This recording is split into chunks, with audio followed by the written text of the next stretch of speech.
Do you work hard, pray, and do everything you can, but your financial life never changes? Does it seem like the more you try to move forward, the harder it gets? Do you feel that no matter how much effort you put in, money is never enough? If you relate to this, you might be trapped in an invisible financial curse without even realizing it. But hold on. I'm not talking about something mystical or superstitious. The Bible teaches that there are financial principles that lead to prosperity, just as there are behaviors and mindsets that lead to scarcity. And no one understood this better than Solomon, the wisest and richest man who ever lived. He left behind a true treasure map in Proverbs and Ecclesiastes, revealing the mistakes that keep people in poverty and the secrets to building a prosperous life. Now, pay close attention. What you're about to discover today may completely change the way you see money. Maybe you've been taught that money is evil, prosperity is a sin, or that all you need to do is pray and wait for financial blessings to fall from the sky.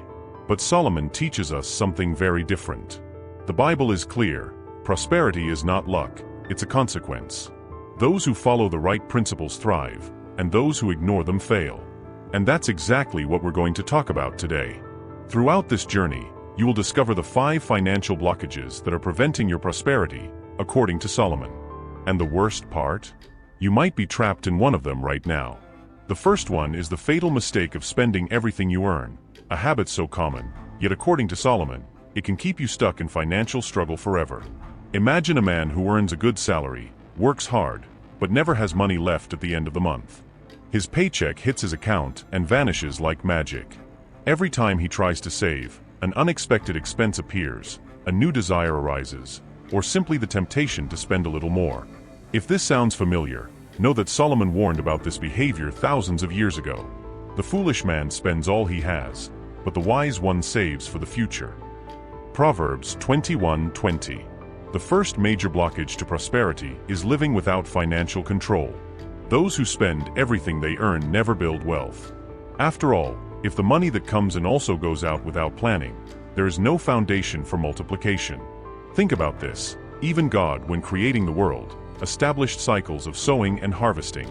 The farmer who plants knows that part of the harvest must be saved for the coming years. If he consumes everything immediately, he will face hunger in the future. The same applies to money. The real financial curse is not earning too little, but not knowing how to manage what you already have. You may get a raise, switch jobs, or even win the lottery. But if you don't learn how to manage your resources, lack will always follow you. The solution? Adopting the biblical principle of financial wisdom. This means learning to differentiate between wants and needs, creating a budget, and investing in the future. The rich are not those who earn more, but those who learn to multiply and manage what they have. Now, there is an even more dangerous blockage than spending everything you earn: placing money in God's place. Solomon warned us that this could be the greatest mistake of all, and that is exactly what we are going to talk about now. Money can be an excellent servant, but a terrible master. Solomon was clear when he said, "Whoever loves money never has enough. Whoever loves wealth is never satisfied with their income." Ecclesiastes 5:10. Many believe that the lack of money is the greatest financial problem a person can have, but that is not true. The biggest problem is loving money more than anything else. When money becomes the center of life, anxiety takes over. Nothing is ever enough, dissatisfaction grows, and the pursuit of wealth turns into an endless cycle of worries. Money stops being a means to fulfill a purpose and becomes an idol. And what happens when you idolize money? You become a slave to it. Your decisions start being driven by fear of loss, greed, or the desire for status. You lose your peace and never truly enjoy what you have already achieved. Even though Solomon was the richest man of his time, he understood this trap and left a warning. Whoever trusts in their riches will fall, but the righteous will thrive like a green leaf. Proverbs 11:28. True prosperity does not come from being attached to money, but from the ability to use it wisely and with purpose. When you place God above riches, your heart aligns with eternal principles, and money becomes just a tool, not a master. Now, if you truly want to prosper, there is something even more important than avoiding the idolatry of money: seeking knowledge on how to use it correctly. The next financial blockage that prevents prosperity is precisely the lack of financial wisdom. Many people believe that prosperity is a matter of luck, but Solomon teaches us that wealth does not come by chance. It comes through applied knowledge. A fool despises instruction, but the prudent seek knowledge.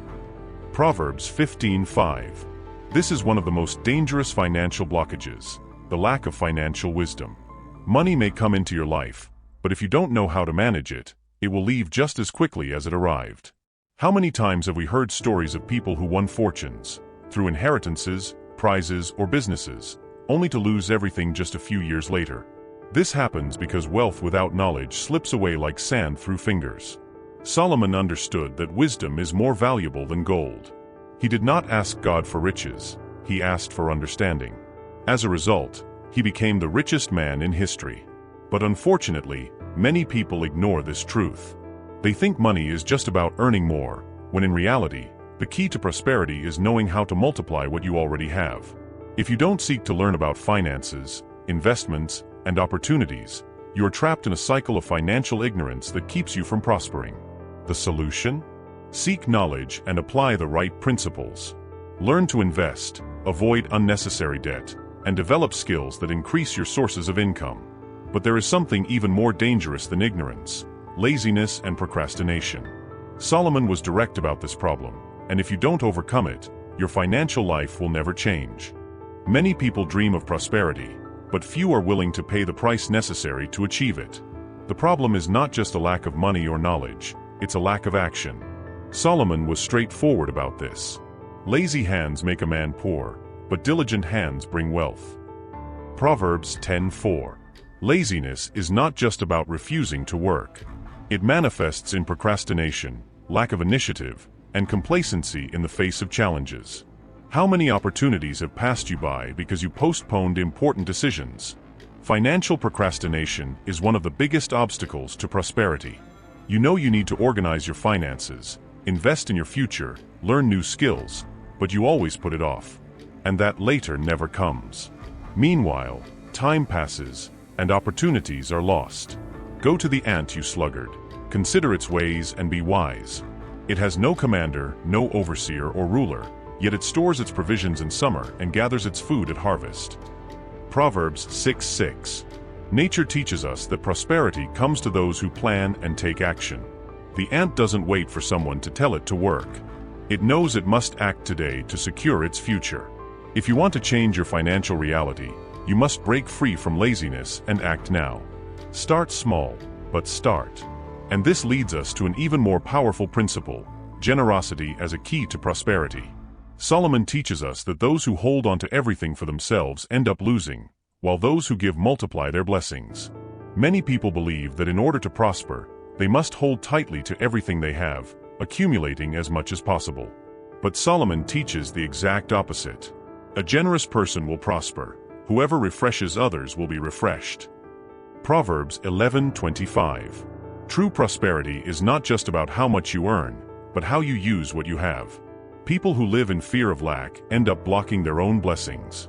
They hold on to everything, not realizing that they are closing the door to something greater. The Bible shows us that those who give, receive. Not because God works magic, but because generosity creates connections, opens doors, and attracts new opportunities. Those who invest in the lives of others inevitably reap the rewards of that attitude. Solomon understood this well. His kingdom was one of the most prosperous in history because he knew that wealth is not just about accumulating, but also about generating prosperity around you. Honor the Lord with your wealth and with the first fruits of all your income, then your barns will be filled to overflowing. Proverbs 3:9. The scarcity mindset says, "If I give, I will have less." The prosperity mindset says, "If I give, God will multiply."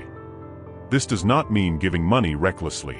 It means being a channel of blessings, investing in God's kingdom, helping those in need, and contributing to something greater. But here's the key: nothing we've talked about so far will work unless you make a real decision to change. If you want to break free from financial curses, you need to take action now. And in the next step, we will talk about how to break these blockages once and for all.